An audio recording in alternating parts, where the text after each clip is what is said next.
ndipo sasa zoezi hilo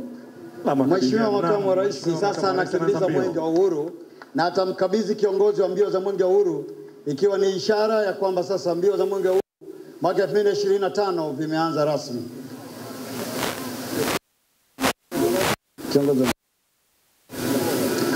Mheshimiwa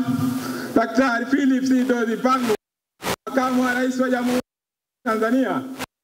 Ismail Alusi, kiongozi wa mbio za Mwenge wa Uhuru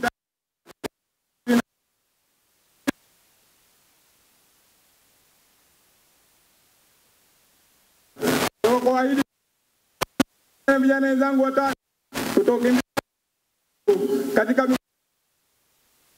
shauri zote 195 za Jamhuri ya Muungano wa Tanzania kwamba tutaufikisha fasaha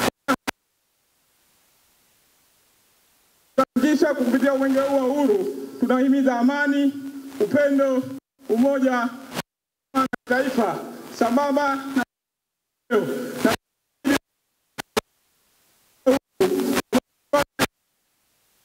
Rais wa Jamhuri ya Muungano wa Tanzania siku ya tarehe 10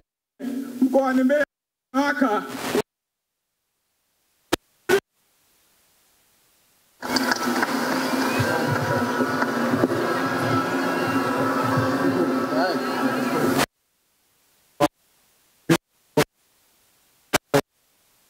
kazi, vijana, ajira na wenye ulemavu.